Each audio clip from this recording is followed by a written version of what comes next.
Selamat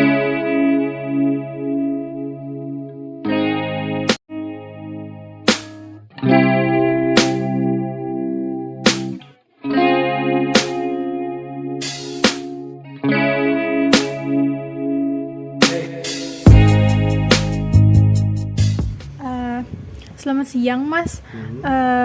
Sebelumnya izinkan saya memperkenalkan diri. Nama saya Amelia dari Politeknik Negeri Banjarmasin, prodi D3 Administrasi Bisnis. Dengan Bang siapa? Aping. Iya. Dari Lubang Atap. Maksud kedatangan saya di sini ingin mewawancarai Mas sebagai owner dari Repaka Store. Mengenai poin-poin manajemen nih. Oke, kita langsung aja ya, Mas. Pertanyaan pertama nih, Mas, dari usaha yang selama ini Mas dirikan, apakah sudah ada target nih yang direncanakan ke depannya untuk lebih mengembangkan usaha ini? Untuk target itu tentunya kami punya ada. Kan setiap usaha kalau nggak ada target kan nggak bisa berkembang. Nah, jadi mungkin untuk kedepannya selain mungkin memperbanyak cabang, tapi kan ke depan kami ada target memperbanyak setiap bulan itu ada brand masuk atau brand baru yang masuk ke toko buat selebihnya lagi dijual kembali ke masyarakat biar di masyarakat itu nggak timbul bosan sama brand yang itu aja. Itu sih, cuman itu aja kalau untuk target ke depan.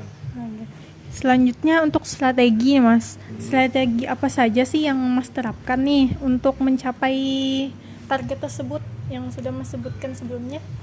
Strategi untuk mencapainya mungkin lebih ke kami kuatnya itu promosi online. Terus pakai Instagram, Facebook, pakai ads. Itu karena media online kan saat ini mendominasi nih. Kita kembalikan lagi ke diri kita yang setiap saat itu pasti buka sosial media. Nah, makanya kami menguatkan di promosi online, entah itu mungkin konten atau tentang brand value atau tentang edukasi mengenai brand lokal. Mengenai pemasaran Mas yang sebutkan tadi, ada tim khusus nggak sih, Mas, untuk pemasaran seperti penyusunan strategi yang sudah Untuk masalah planning marketing itu kami juga ada tim untuk misalkan untuk merencanakan 1 bulan atau 2 bulan ke depan atau per tahun. Jadi setiap target itu sudah selesai itu pasti kami ulang lagi mana yang target atau mana yang strategi yang worth it, itu yang kami ulang terus atau kami kemas lagi biar kedepannya nggak bisa ditebak gitu kan. Kami karena organik, jadi menurut apa yang pada saat itu kami ada di kepala itu langsung kami eksekusi. Baik. Selanjutnya nih, Bang, dalam menjalankan usaha ini tentunya Mas sudah mengatur sumber daya manusia nih dan fisik yang dimiliki agar bisa menjalankan rencana-rencana yang sudah diputuskan untuk mencapai tujuan. Tugas apa sih, Bang, yang harus dikerjakan? Tugas? Ya. Jadi kalau di Rupaka sendiri itu ada shopkeeper itu yang jaga toko, terus ada storage itu yang bagian gudang, terus ada admin itu buat online, sama ada accounting, finance buat manajemen keuangan toko. Baik. Abang kan tadi sudah menyebutkan pengelompokannya ya, Bang. Jadi langsung aja. Ada mengenai tugas-tugas yang tadi Mas sebutkan nih, siapa aja sih, Bang, yang bertanggung jawab gitu dari setiap tugas-tugas yang sebelumnya sebutkan? Setiap itu setiap divisi atau job desk itu ada headnya, ada kepalanya masing-masing. Jadi apapun segala keberlangsungan perusahaan atau toko itu yang headnya yang tanggung jawab. Jadi semuanya satu pintu aja, nggak terlalu. Jadi setelah headnya misalkan ada problem atau headnya dipanggil, nanti headnya yang akan mengarahkan lagi untuk krunya atau tim di bawah pengawasan dia buat menyelesaikan atau mencari solusinya.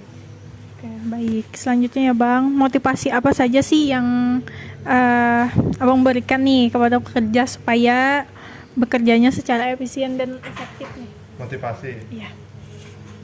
Motivasi kerja untuk tim mungkin lebih ke ini sih, karena kami gaya-gaya militer atau militer. Mungkin kalau buat nikah atau bahasa Banjar udah apa lah. Lagi. Nah, kalau buat nikah mana pegawai, oke ayo kita begawe bujur-bujur, kesampingkan dulu hiburan, kita gawe bujur-bujur untuk karena kan masa depan juga. Karena balik ke diri masing-masing aja. Jadi ini nih lain gasan toko, ini gasan buat nikah pribadi itu sih motivasi buatnya tiap hari. Lebih ke sugesti. Ya, buat diri sendiri lah. Iya. Kan selama buhannya kada hendak berkembang ya kayak itu aja. Intinya kalau dalam manajemen kami itu semua orang atau setiap tim itu ada, kami pantau juga mengenai progres atau perkembangan dia. Kalau ada potensi atau apapun itu ada di dalam dirinya, itu pasti kami kembangkan. Jadi nggak mungkin kami buta atau tutup mata. Kami ada jenjang karirnya juga. Oke, baik. Apakah Mas melakukan evaluasi keberhasilan nih Mas setiap mencapai target nih? Dan kapan evaluasi tersebut dilakukan? Oke, jadi kami di sini ada namanya gathering bulanan sama ada briefing bulanan. Itu setiap bulan kami lakukan, mungkin di pertengahan bulan. Setiap bulannya itu mengevaluasi kinerja atau progres bulan kemarin atau bulan sebelumnya. Dan ada pembicaraan juga mengenai strategi untuk bulan depan. Itu biar semuanya pada tahu mau ngapain aja untuk bulan depan. Kalau boleh tahu Mas, mengenai evaluasi ini tim apa aja sih yang dilibatkan? Semua divisi masuk. Semua divisi. Semuanya dikumpulkan jadi satu pokoknya dikumpulkan jadi di satu tempat buat berbenah di semua divisi. Oke, baik. Di saat pandemi COVID-19 kayak ini nih Mas, seperti yang sekarang ini nih dan beberapa waktu yang lalu juga diterapkannya PPKM, yang mana kita tahu nih Bang, banyak nih usaha yang dirumahkan, bahkan banyak juga yang tutup usaha gitu. Strategi apa sih yang Mas pakai untuk bisa bertahan dalam kondisi tersebut? Oke, jadi alhamdulillah dari awal COVID sampai sekarang kami bukan mengurangi, malah menambah orang. Itu karena itu fungsinya memiliki manajemen keuangan yang baik, sama mungkin dari situ kan kita bisa memangkas operasional yang mungkin tidak perlu untuk dikeluarkan buat biar gaji karyawan atau tim itu tetap sesuai sama perjanjian gitu. Jadi nggak ada pengurangan, yang ada kami nambah. Intinya strategi cuma mengurangi operasional yang tidak perlu, mungkin sama restock atau ngambil produk baru itu kami tahan dulu sampai penjualan stabil gitu. Oke, baik. Dalam menjalankan usaha ini nih pasti banyak terdapat hambatan nih atau kendala. Bagaimana sih alternatif atau solusi penyelesaian nih yang mungkin bisa diberikan untuk mengatasi masalah yang terjadi? Mengatasi masalah yang kendala selama kami berjalan lah. Itu mungkin karena yang pertama sih kurang edukasi masih ya, sama mungkin masih merajalelanya produk KW juga. Tapi kan nggak menutup kemungkinan karena semuanya pada nyari uang buat memenuhi kebutuhan hidup. Nah, jadi itu tadi yang pertama kan kendala edukasi produk lokal, terus masalah harga sama kualitas. Kadang orang-orang kita atau masyarakat masih mencari harga murah tapi mencari yang kualitas bagus. Sebenarnya kan kalau masalah produk itu kan secara logika ada harga kan ada rupa gitu kan. Tapi ada juga brand yang memang brand yang memang mengedepankan harga dulu baru rupa. Tapi itu semua sudah kami filter di Rupaka ini. Maksudnya selain di quality control oleh pabrik, kami juga melakukan quality control di sini. Pada saat barang sudah sampai di Banjarmasin atau di storage, itu kami cek ini layak nggak dengan harga misalkan 500.000. Kalau layak, oke, kami jual atau kami teruskan. Tapi kalau nggak layak, itu kami negosiasi lagi sama brand. Itu tujuannya buat edukasi ke brand juga, kalau mungkin yang menyesuaikan lah sama pasar atau ekonomi masyarakat kita gitu kan. Mengenai kan tadi abang ada nih bilang kalau masyarakat itu maunya harga murah barang bagus ya bang. Gimana tuh strategi untuk untuk menghadapi ya pola pikir masyarakat yang begitu? Nah, kalau itu kami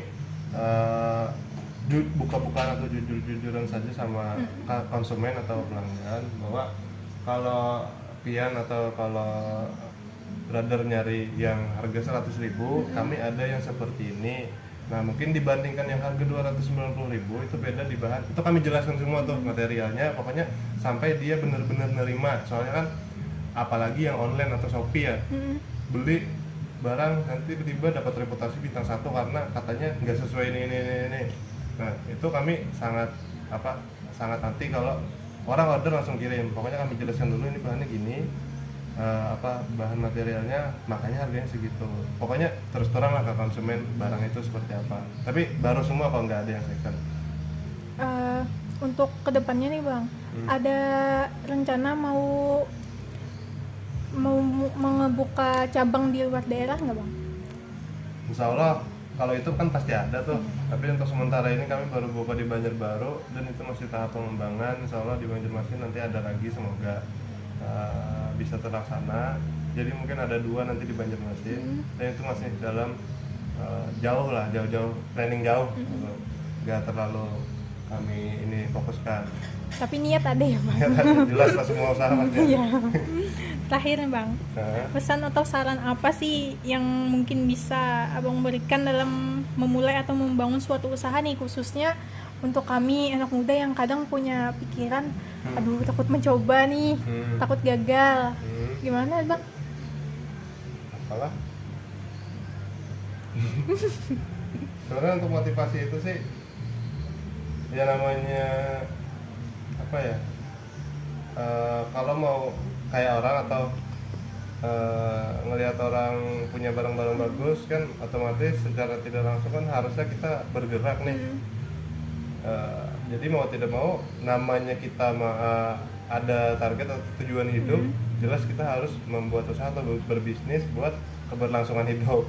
Karena kan namanya ya bukan menampik sih, kan nggak ada uang kan nggak bisa makan tuh. Ya kalau nggak kerja nggak makan, itulah prinsip bisnis. Gitu aja sih. Itu aja ya Bang. Nggak terlalu spesifik, karena mungkin kalaupun dikasih motivasi bagus-bagus, ujung-ujungnya nggak ada niat atau nggak ada pergerakan kan sia-sia tuh. Yang jelas dari diri sendiri lah, niat sama bergerak. Mau nggak bergerak, kalau nggak mau ya udah. Sebenarnya usaha itu 1, 2, 3 tahun itu belum dikatakan usaha itu sudah berhasil, karena kan kita ada namanya proses.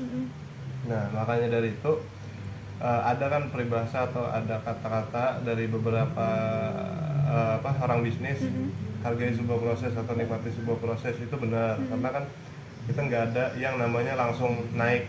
Memang ada beberapa bisnis yang langsung baru buka langsung di atas atau di puncak, tapi kan namanya sudah di atas itu kan pasti ada mempertahankan, atau kita harus menyeimbangkan bagaimana itu nantinya ke depannya lagi, apakah itu sebentar aja atau bisa berlangsung panjang. Pokoknya semua manajemen, marketing, strategi, planning itu sudah harus ada mungkin sebelum buka atau baru buka, itu sudah pasti harus ada. Jadi kalau kita buka usaha tanpa planning nggak mungkin bisa.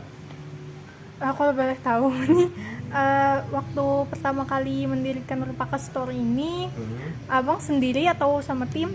Oke, jadi yang Rupaka ini kebetulan kemarin itu kami berangkat dari 2 orang. 2 orang, 1 orang itu adalah mentor saya sendiri. Beliau ada di belakang layar. Pokoknya semua pergerakan atau semua planning dan lain-lain itu disupport atau dimentor langsung oleh beliau. Jadi itu pertama kan sendiri saya tuh untuk masalah eksekusi marketing, buka toko, penyiapan barang. Terus ada 1 orang lagi, mungkin sudah nggak ada di sini, dia udah kerja di lain, itu berdua kemarin merintis di toko. Di belakang mentor 1 orang, jadi ada 3 orang kemarin. Baik, terima kasih. Mungkin itu saja. Saya banyak-banyak mengucapkan terima kasih atas waktunya juga. Dan saya juga mohon maaf nih jika dalam wawancara kali ini terdapat kekurangan, karena kita sama-sama manusia ya Mas. Sekali lagi terima kasih.